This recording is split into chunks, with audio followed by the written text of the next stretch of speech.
नमस्कार, ही एक true story आहे।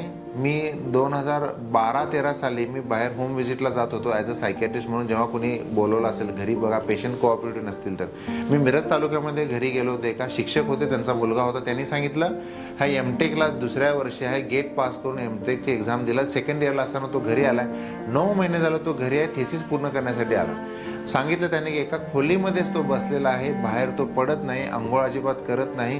कोणी त्याला भेटायला गेलं तर तो बाजूला बॅट घेतलाय, तो बॅट घेऊन अंगावर मारायला येतो।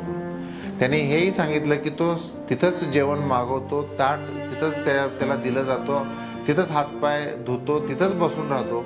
स्वतः आजकाल तो पुटपुटतोय, हसतोय म्हणून सांगितलं। मला त्यांनी बोलवलं, मी गेलो तर तो व्हायलेंट होता असं मला चान्सेस वाटले आणि त्यामुळे मी लांबूनच थोडा अंदाज घेतला। त्याच्याशी थोडंफार बोललो, थोडंफार तो कोऑपरेटिव्ह होता। दाढी वाढवली होती, अंगावर कपडे होते ते अतिशय घाणेरडे होते, म्हणजे खराब होते। आणि तिथं लक्षात आलं की त्याला हॅल्युसिनेशन पण होते, कानात आवाज ऐकू येत होता, भास होत होते। आणि हे पण म्हणायचं की कोणतरी 2 लोक बोलत असतील तर माझ्याबरोबर बोलतात। त्यानं हेही सांगितलं की कॉलेजमध्ये असताना, तो मुंबईला शिकायला असताना तिचे रूम पार्टनरने काहीतरी त्याच्या पाण्यामध्ये काहीतरी मिसळलं आणि तेव्हापासून त्याच्या पोटात दुखायला लागला आणि त्याला भ्रम होता की त्यांनी मारायचा प्रयत्न केला आणि ते डोक्यात शिवून पण इथं आला।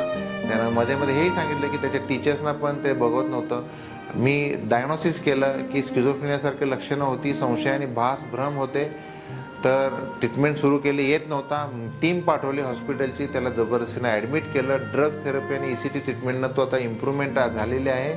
तो लगेच 1 वर्षभरानं त्यानं ते कॉलेज जॉईन केलं, एमटेक पूर्ण केलं। मी ऐकलं होतं की तो पुण्याला जॉबला लागलेला आहे। फॉलोअप आता नाही आहे। फक्त एवढं सांगू इच्छितो की डिल्युजन, हॅल्युसिनेशन्स त्याला होते।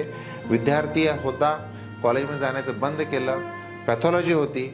आणि याच्यावरून लक्षात आलं की एखादा मुलगा जर शाळेत, कॉलेजमध्ये व्यवस्थित जात नसेल तर तज्ज्ञ डॉक्टरांची मदत घ्या, कन्सल्टेशन करा की नक्की त्यामागे कारण आहे। हे एक मोठं कारण होतं की 9 महिने वडील शिक्षक असून पण तो घरी बसला होता, पण कोणाला कळलंच नाही की त्याला आजार आहे।